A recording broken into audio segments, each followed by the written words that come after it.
alaikum dear students. This is me Muhammad Waleed Anjam and I hope all of you will be fine. Student, today we are going to discuss next chapter which is about optical instruments. Student optical instruments की जब हम बात करते हैं तो कुछ हमारे पास ऐसे इंस्ट्रूमेंट्स होते हैं जो कि बेस कर रहे होते हैं कि इसके ऊपर प्रिंसिपल्स ऑफ रिफ्लेक्शन और रिफ्रैक्शन के ऊपर। स्टूडेंट, जिन ऑप्टिकल इंस्ट्रूमेंट्स की डिस्कशन हम इस चैप्टर के अंदर करेंगे उनमें हमारे पास मैग्नीफाइंग ग्लास है, उसमें हमारे पास कंपाउंड माइक्रोस्कोप है, टेलीस्कोप है। स्टूडेंट, इनकी डिस्कशन के दौरान हमें जिन टर्म्स का बार बार जिक्र करना पड़ेगा उनमें मैग्नीफाइंग पावर है, रिजॉल्विंग पावर है, जो कि इन्हीं ऑप्टिकल इंस्ट्रूमेंट्स की वैल्यूज होती हैं। स्टूडेंट, इसमें सबसे पहली चीज जो हम टॉपिक में आज डिस्कस करेंगे वो है least distance of the distinct vision. Least distance से मुराद तो हमारे पास ये है कि कम से कम फासला। डिस्टिंक्ट विजन से मुराद जहां हमें कोई चीज बिल्कुल क्लियर नजर आ जाती है उसको हम क्या कहते हैं, least distance of the distinct vision. लेकिन स्टूडेंट, हम नॉर्मली किसी भी चीज को देखने के लिए हमारी एक आंख जो है उसका सहारा लेते हैं, और लाइट अगर मौजूद हो और लाइट की मौजूदगी में हम कहते हैं हम चीजों को देख सकते हैं। तो जो आंख का हमारा लेंस है वो किस तरह से काम करता है और किस तरह से ये इसकी वर्किंग है, इसके बारे में हम डिस्कशन करेंगे। तो सबसे पहली हमारी जो टर्म है least distance of the distinct vision, तो इसको हम डिफाइन अगर करें तो हम कहेंगे the minimum distance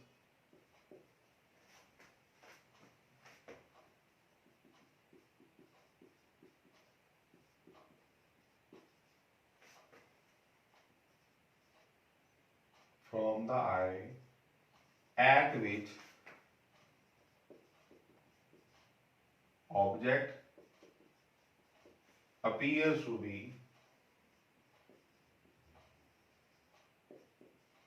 distinct is called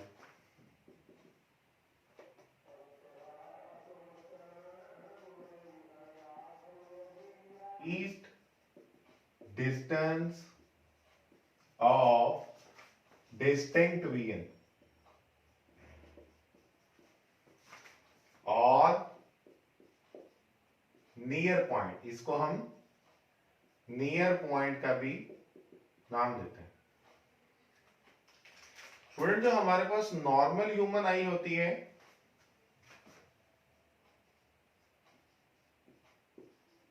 the normal human I can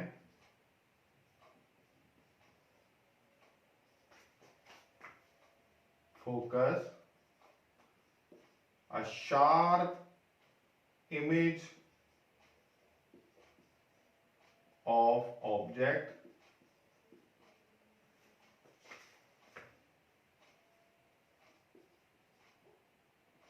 when it is brought from infinity to near point। इस लाइन का मतलब यह है कि जब कभी भी ऑब्जेक्ट को आप किसी एक इन्फिनिट पॉइंट से नियर पॉइंट के करीब लेते आएंगे तो वो जो ऑब्जेक्ट होगा उसका हमारी ह्यूमन आई बड़ी आसानी के साथ एक इमेज, शार्प इमेज बनाती है हमारे रेटिना पर। मिसाल के तौर पर मैं ये कहता हूं कि ये मेरा एक बोर्ड मार्कर है, आप इसको दूर से देखते हैं, ये आपको इसका एक शार्प इमेज नजर आता है जो आपके रेटिना पे बनता है। आप इसे अपनी आंख के करीब लेकर आते जाते हैं। अगर सपोज आप वन आई की बात करें तो स्टूडेंट एक पॉइंट होगा जहां तक ये आपको बिल्कुल क्लियर और वाज़ेह नजर आएगा। हम उस डिस्टेंस को क्या नाम देते हैं, नियर पॉइंट का नाम देते हैं। अगर उस पॉइंट के बाद आप इसे मजीद करीब लेकर आएंगे तो यही जो ऑब्जेक्ट है इसका जो इमेज होगा वो ब्लर और फजी हो जाएगा। तो यहां पर हमारे पास जो पॉइंट आएगा वो यही है कि इस least distance of the distinct vision की जो वैल्यू है वो है 25 सेंटीमीटर,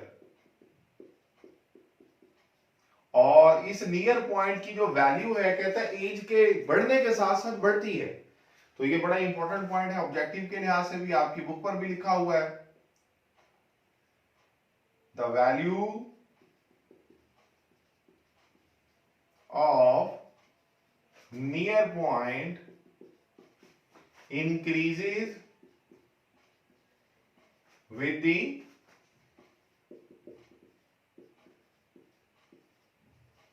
each। बेसिकली जब हम किसी एक ऑब्जेक्ट को दूर से देख सकते हैं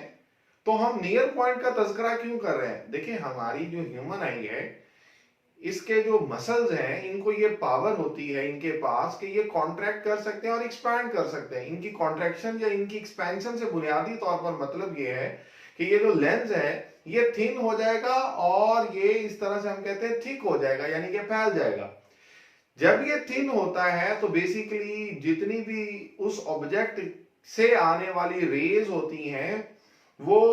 एक शार्प इमेज जो बना रही होती हैं, वो हम कहते हैं कि रेटिना से पीछे जाकर अगर बने तो हमें ऑब्जेक्ट कभी भी सही नजर नहीं आता। तो वही आंख क्या काम करती है, वो उस ऑब्जेक्ट के इमेज को रेटिना पर फोकस करवाने का काम करती है। और अगर हम ये इस बात को इस अंदाज में समझ लें कि वो जो ऑब्जेक्ट है वो हमारे बहुत करीब अगर आ जाता है और इसके बावजूद हम ये कहते हैं कि वो हमें सही तरह से नजर नहीं आ रहा, तो उसकी बुनियादी वजह यही होती है कि जो इमेज होता है वो रेटिना पर नहीं बन रहा बल्कि रेटिना से पीछे बन रहा है, जिसकी वजह से हमारा रिजल्ट क्या होता है कि वो ऑब्जेक्ट हमें ब्लर नजर आना शुरू हो जाता है। तो लिहाजा इसमें सबसे इंपॉर्टेंट चीज ये है कि वो मिनिमम वैल्यू जहां तक हमें ऑब्जेक्ट बिल्कुल वाज़ेह और क्लियर नजर आए उसको हम least distance of the distinct vision का नाम दे देते हैं। स्टूडेंट, इसके बाद हमारे पास जो नेक्स्ट पॉइंट है वो है मैग्निफिकेशन। इसी पॉइंट को हम डिस्कस करते हैं इस अंदाज में, ये एक डायग्राम भी बनाई हुई है। कहते हैं जब कभी भी हम किसी एक कॉन्वेक्स लेंस को इस्तेमाल करते हैं और किसी भी एक ऑब्जेक्ट को, मैं ये कहता हूं फॉर एग्जांपल ये हमारे पास एक ऑब्जेक्ट है, ठीक है जी, इस ऑब्जेक्ट को हम प्लेस कर देते हैं beyond the focus of this lens, इस लेंस के फोकस पॉइंट से पीछे। जब कभी भी ऑब्जेक्ट को लेंस की फोकस से पीछे रखेंगे तो इसी ऑब्जेक्ट का जो एक इमेज बनेगा, यहां पर हम देख सकते हैं ये इमेज जो होगा ये हमारे पास रियल और इन्वर्टेड इमेज होगा। और हम कहते हैं कि ये इनलार्ज इमेज भी है, यानी कि ये बढ़ चुका है। कि ये कितना बढ़ चुका है ये बेसिकली क्या कहलाता है, उसकी मैग्निफिकेशन कहलाती है। तो स्टूडेंट, हमने यहां पर ये देखा,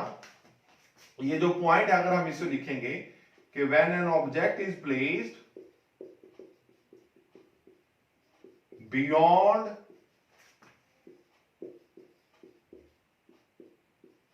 the focus of convex lens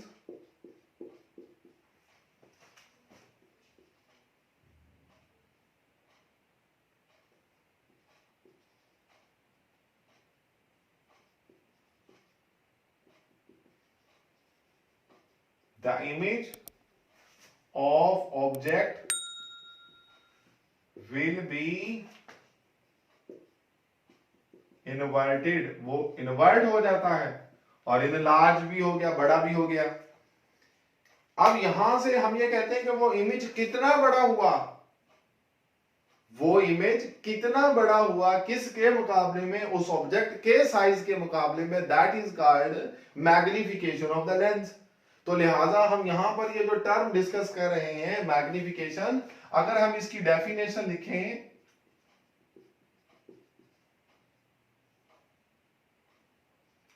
तो हम इसे लिखेंगे ratio of size of image to size of object is called magnification,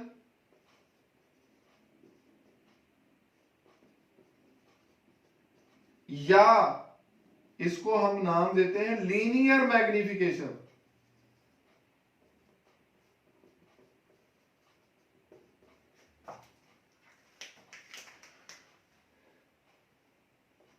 image के लिए अगर हम इसको आई से रिप्रेजेंट करें और ऑब्जेक्ट को अगर ओ से रिप्रेजेंट करें तो size of the image over size of the object is called magnification. Student इस चीज को हम एक और तरह से भी डिस्कस कर सकते हैं, वो क्या है, वो ये है कि हमारे पास इस लेंस के ऑप्टिकल सेंटर से उस ऑब्जेक्ट का जो फासला है उसको हम रिप्रेजेंट करेंगे P से, और इसी लेंस के ऑप्टिकल सेंटर से जहां पर इमेज बन रहा है वहां तक का जो फासला उसको रिप्रेजेंट करेंगे Q से। तो हम इसी रियल इमेज की मैग्निफिकेशन को लिखने के लिए ये भी एक फॉर्मूला इस्तेमाल करते हैं, साइज ऑफ द इमेज और साइज ऑफ द ऑब्जेक्ट की बजाय distance of the image and distance of the object. कहां से? इस पॉइंट O से। तो हमारे पास ये भी क्या कहलाती है? मैग्निफिकेशन ही कहलाती है। और वो कौन सी मैग्निफिकेशन है? Linear magnification. स्टूडेंट यहां पर हम वर्ड इस्तेमाल कर रहे हैं लीनियर मैग्निफिकेशन। लीनियर मैग्निफिकेशन से मुराद ये है कि बेसिकली ये जो डिस्टेंस है इनको हम मीटर्स में मेजर कर रहे हैं, और हम इसको ये कह सकते हैं कि ये एक स्ट्रेट लाइन है, ये एक डिस्टेंस है जिसको हम मेजर कर रहे हैं, ये भी एक स्ट्रेट लाइन है जिसको हम डिस्टेंस है जिसको मेजर कर रहे हैं, तो लिहाजा ये हमारी लीनियर मैग्निफिकेशन है। अब स्टूडेंट इसी पॉइंट को समझने के लिए हम एक एक्सप्लेनेशन इसकी इस अंदाज में भी करते हैं। यहां पर हमारे पास ये डायग्राम बनी हुई है। इस डायग्राम में अगर हम देखें, कहते हैं कि जब कभी भी हम एक, सपोज ये हमारे पास ह्यूमन आई है, ठीक है, जब कभी भी किसी भी एक ऑब्जेक्ट को इस आंख से हम किसी फासले पर रखते हैं तो हमारे पास हमेशा इसका एक इमेज बनेगा। और अगर हम ये कहें कि ये इसका जो इमेज बन रहा है ये बेसिकली कितना है साइज में, या ऑब्जेक्ट हमें कितना बड़ा नजर आ रहा है या कितना छोटा नजर आ रहा है, इसको हम उसका अपेरेंट साइज का भी नाम दे सकते हैं। तो स्टूडेंट इसकी एक्सप्लेनेशन में मैं यहां पर एक बात लिखूंगा, आपको समझने में आसानी हो जाएगी।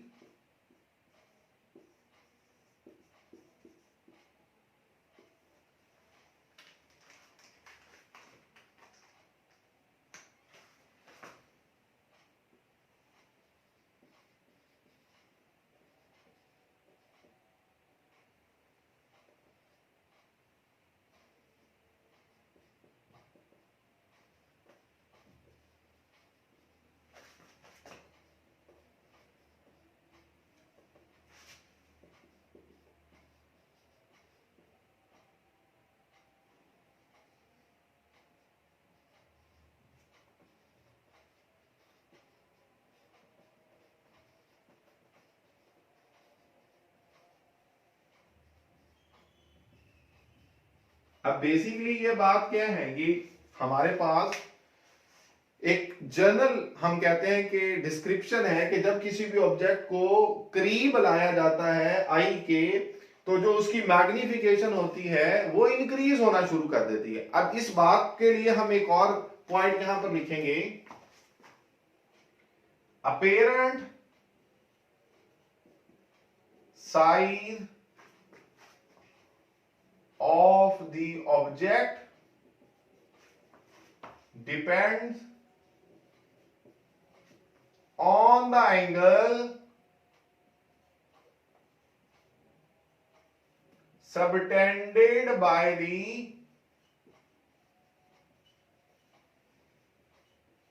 object on eye, यानी कि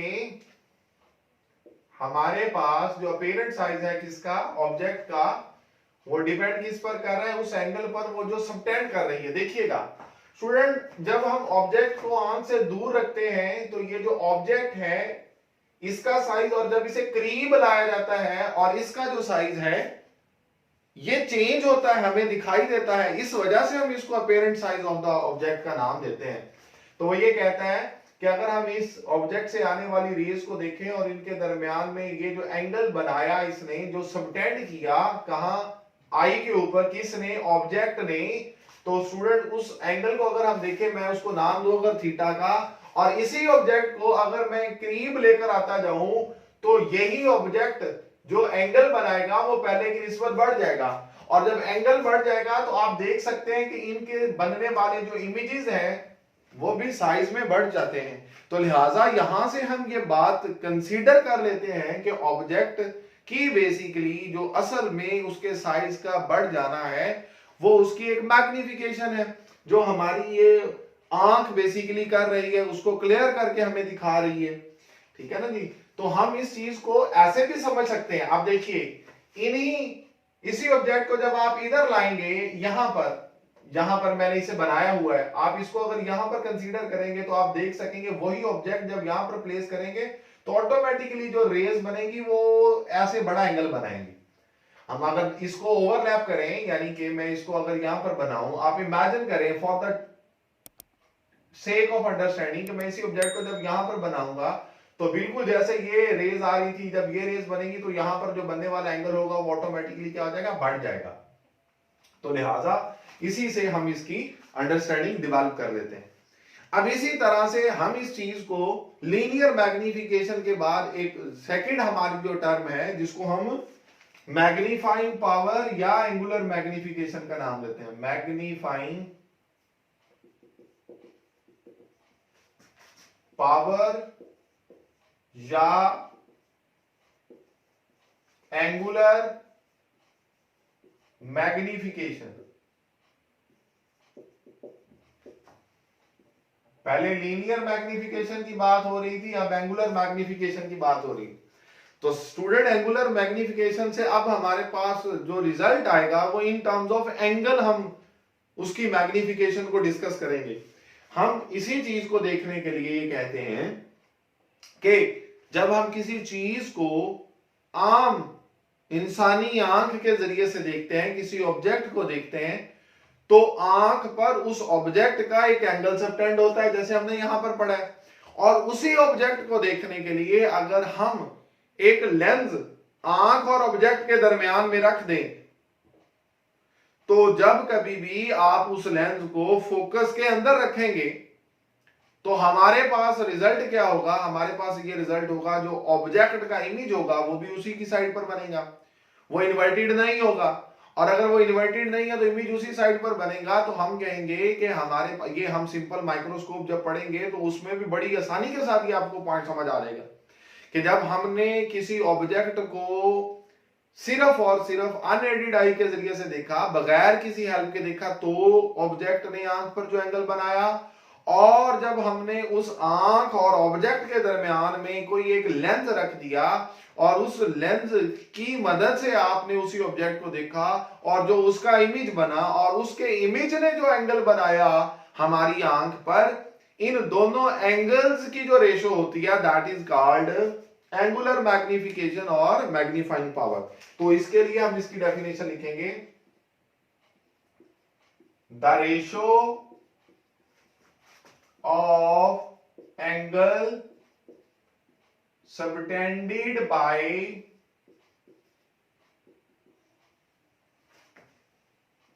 the image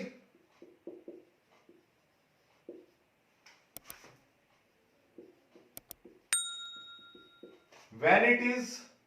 seen with the help of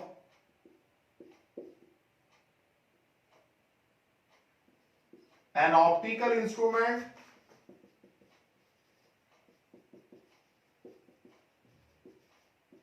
जब हमने ऑब्जेक्ट को किसी ऑप्टिकल इंस्ट्रूमेंट के जरिए से देखा तो जो इमेज ने जो एंगल बनाया उसको अगर हम नाम दे दें बीटा का, ठीक है जी,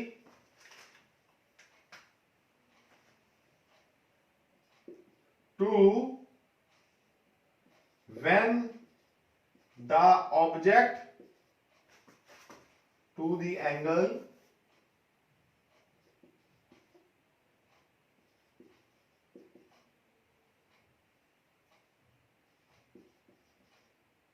when the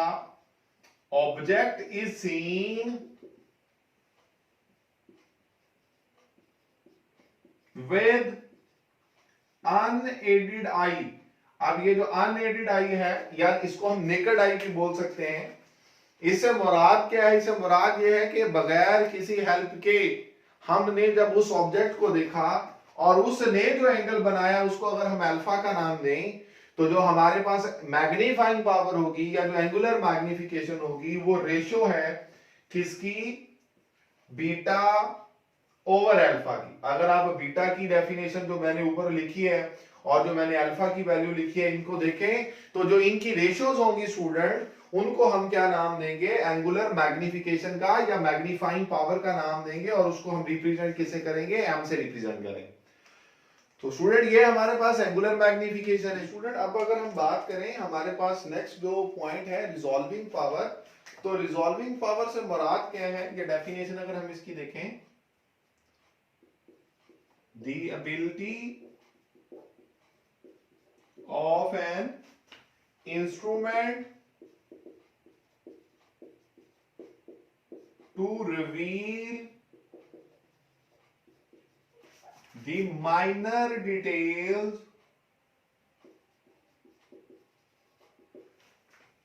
of object is called resolving power of the instrument. अब स्टूडेंट यहां से ये बड़ी इंपॉर्टेंट बात है कि किसी भी इंस्ट्रूमेंट का हम इस्तेमाल करके हमारे पास जो मैग्नीफाइंग पावर है उसको जहां तक हमारी डिजायर है हम बढ़ा सकते हैं, लेकिन उन ऑप्टिकल इंस्ट्रूमेंट्स का बुनियादी तौर पर इस्तेमाल सिर्फ हमने मैग्निफिकेशन को बढ़ाने के लिए ही नहीं करना, बल्कि इस बात का भी ख्याल रखना है कि मैग्निफिकेशन के बढ़ने के साथ साथ क्या वो ऑब्जेक्ट है वो हमें क्लियर नजर आ भी रहा है या क्लियर नजर नहीं आ रहा। अगर वो ऑब्जेक्ट हमें ब्लर नजर आ रहा है तो उस मैग्निफिकेशन का हमें कोई ज्यादा फायदा नहीं होता। तो लिहाजा यहां पर हमारी बुक में भी एक लाइन लिखी गई है, उसमें उसने क्लियरली ये बताया है कि magnification alone is of no use, वो किसी इस्तेमाल में हमारे नहीं आती, अनटिल और unless the minor details of the object can be seen. अब ये जो minor detail of the object, जो हम उस ऑब्जेक्ट को देखने के लिए हम कहते हैं छोटी से छोटी चीज को भी उस ऑब्जेक्ट से मुतल्लक जो है जानने के लिए, वो उसकी resolving power of the instrument पर डिपेंडेंट होती है। तो हम यहां पर रिजॉल्विंग पावर को समझने के लिए इस तरह से एक एग्जांपल ले सकते हैं कि अगर हम किसी एक सपोज बटरफ्लाई को देखें और वो बटरफ्लाई हमारे से किसी एक फासले पर बैठी हुई है, तो हम अगर देखें तो वो हमें नजर आ रही है, लेकिन अगर आप ये देखें कि क्या जो उसके विंग्स हैं या उसकी जो मजल है या उसकी जो आईज हैं या जो भी उसके सारी चीजें जो हमें नजर आ रही हैं, उसके ऊपर जो लाइंस है वो क्या हमें नजर आ रही है या नजर नहीं आ रही। अब इसी चीज को आप ऐसे देखें कि अगर आप किसी एक कैमरा के जरिए से, एक डिजिटल कैम के जरिए से जब आप उसी बटरफ्लाई का एक इमेज लेंगे और आप उस इमेज को जब एनालार्ज भी कर सकते हैं और उसको मैग्नीफाई करने के साथ साथ उसकी रिजॉल्विंग पावर भी देखें, तो वो छोटी छोटी जो लाइंस होंगी जो उसके विंग्स पर होंगी, जिस तरह से हमारे जो फिंगरप्रिंट्स हैं बिल्कुल इस तरह से हम कहते हैं कि वो जो लाइंस भी होंगी बारीक से बारीक भी, वो भी हमें नजर आ जाएंगी। यानी कि उस इंस्ट्रूमेंट की एक रिजॉल्विंग पावर बेसिकली हमें इस चीज को हेल्प करने में मदद देती है कि हम उस चीज की छोटी सी छोटी डिटेल्स को भी देख सकते हैं। इसलिए यहां पर एक पॉइंट इस तरह से भी लिखा हुआ है,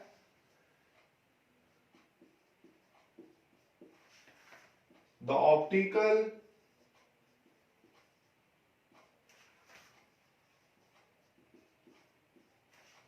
resolution of an instrument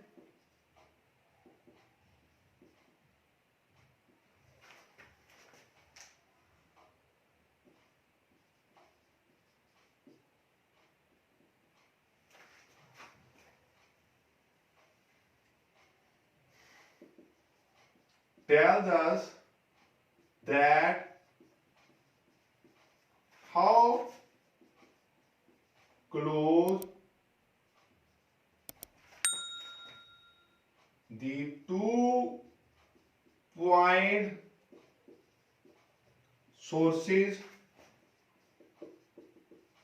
of light can be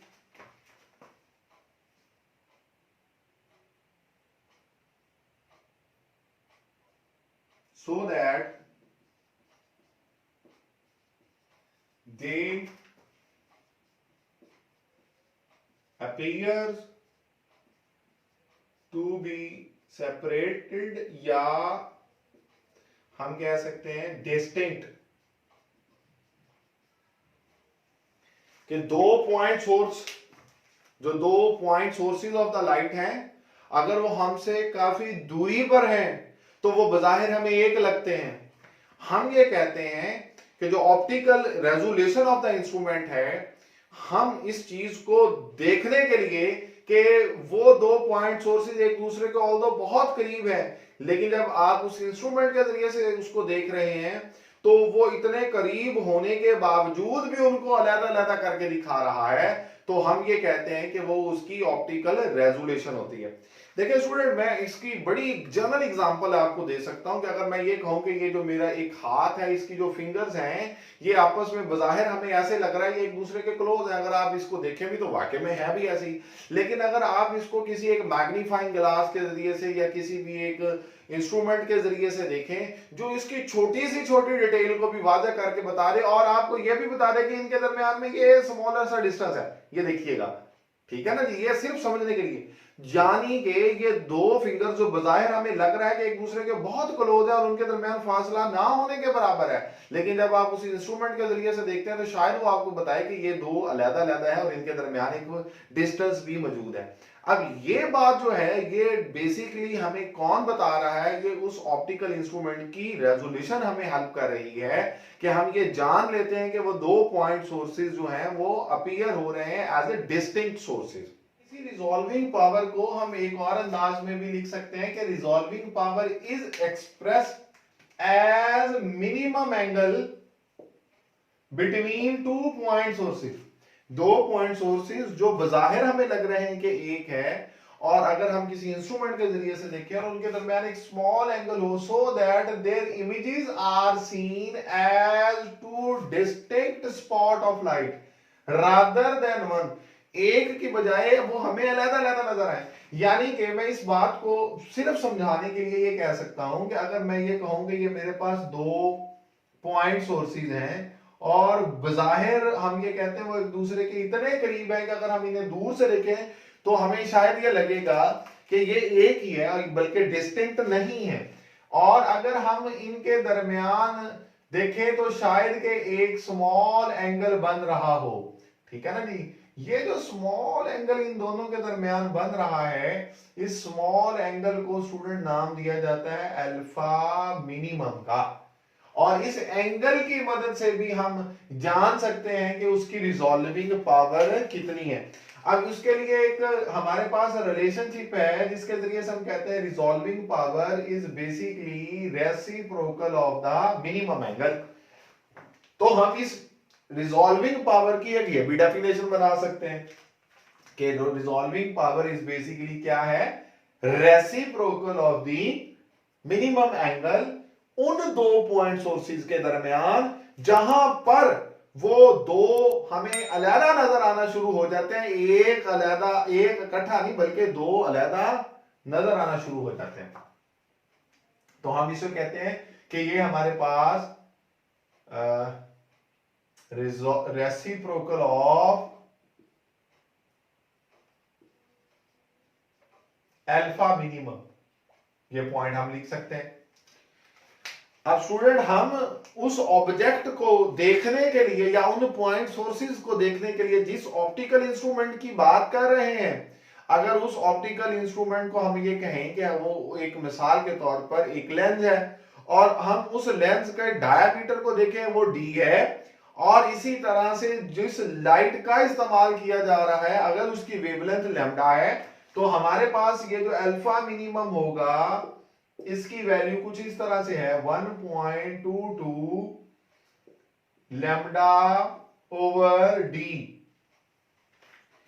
अब ये वैल्यू अगर हम स्टूडेंट यहां पर पुट करें तो हमारे पास जो रिजॉल्विंग पावर आ जाएगी वो आ जाएगी 1 ओवर अल्फा मिनिमम की जगह पर हम लिखेंगे 1.22 लैम्डा ओवर डी। और स्टूडेंट जब हम इस वैल्यू को लिखेंगे तो हम इसको फर्दर भी इस तरह से लिख सकते हैं कि ये डी ऊपर चला जाएगा और 1.22 लैम्डा हम इस तरह से लिख लेंगे। तो हमारा ये जो रिजल्ट आ गया इसके मुताबिक हम ये देख सकते हैं कि ये रिजॉल्विंग पावर जो है ये डिपेंड कर रही है डायमीटर ऑफ द लेंस पर और उस लाइट की वेवलेंथ को पर जिसको हम इस्तेमाल कर रहे हैं उस ऑब्जेक्ट को देखने के लिए। तो स्टूडेंट ये हमारे पास रिजॉल्विंग पावर का एक बहुत बेसिक फार्मूला है जो हम यहाँ पर इस्तेमाल करेंगे। इसके अलावा भी दो और फार्मूलाज हमारी बुक में लिखे हुए हैं। ये हमारे पास ऑप्टिकल इंस्ट्रूमेंट्स में जिनमें हम कहते हैं कि माइक्रोस्कोप है, सिंपल हमारे पास माइक्रोस्कोप है, कंपाउंड माइक्रोस्कोप है, टेलीस्कोप है। इसके अलावा अगर हम डायफ्रैक्शन ग्रेटिंग पढ़ चुके हैं स्टूडेंट, डायफ्रैक्शन ग्रेटिंग के केस में हम इसी रिजॉल्विंग पावर को डिस्कस करते हैं in terms of n multiplied by n। ये जो n है ये नंबर ऑफ द रूलिंग्स है जो उस ग्रेटिंग के ऊपर होती हैं, ठीक है जी, ग्लास प्लेट के ऊपर जो नंबर ऑफ द रूलिंग्स है, और m जो ऑर्डर ऑफ द स्पेक्ट्रम है। तो हम इन वैल्यूज को ऑब्जेक्टिव के लिहाज से माइंड में जरूर रखेंगे और यहां पर हम इनकी फर्दर डिटेल्स की डिस्कशन नहीं करेंगे। इसी तरह से हमारे पास एक और भी फार्मूला है और वो फार्मूला क्या है, उस फार्मूला में वो कहता है कि resolving power can also be expressed as ratio of lambda over delta lambda. अब ये हमारे पास लैम्डा ओवर डेल्टा लैम्डा से क्या मुराद है, कहता है कि बेसिकली अगर हमारे पास उन दो पॉइंट सोर्सेज से जो आने वाली लाइट्स हैं अगर उनकी वेवलेंथ में थोड़ा सा भी एक डिफरेंस हो, हम ये कह लेते हैं for the sake of understanding कि हमारे पास एक वेवलेंथ है लैम्डा 1 और दूसरी वेवलेंथ है हमारे पास लैम्डा 2 और इनके दरमियान में जो डिफरेंस होगा उसे हम कहेंगे डेल्टा लैम्डा और उसको हम लिखेंगे लैम्डा 2 माइनस लैम्डा 1। अब स्टूडेंट वहां पर ये कहता है कि ये जो लैम्डा है ये दरअसल इन दोनों की एवरेज वैल्यू है। लैम्डा जो है ये इन दोनों वेवलेंथ्स की एवरेज है, ठीक हो गया, और इनके दरमियान जो डिफरेंस है उसको हम डेल्टा लैम्डा की फॉर्म में। ये बेसिकली ये दोनों फार्मूलाज भी रिजॉल्विंग पावर के लिए इस्तेमाल जरूर होते हैं, लेकिन ये आपने सिर्फ ऑब्जेक्टिव पॉइंट ऑफ व्यू से याद रखना है कि डायफ्रैक्शन ग्रेटिंग के केस में हम इन फार्मूलाज का इस्तेमाल करते हैं और इनकी मजीद डिस्कशन हमारा भी स्कोप नहीं है, तो लिहाजा भी हम इसको यहाँ पर डिस्कस भी नहीं करेंगे। स्टूडेंट आई होप के उन तमाम पॉइंट्स को जो हम इस लेक्चर में डिस्कस कर चुके हैं आपको बहुत अच्छी तरह से समझ आ चुकी होगी। Please don't forget to like and subscribe my channel and take good care of yourself. अल्लाह हाफिज।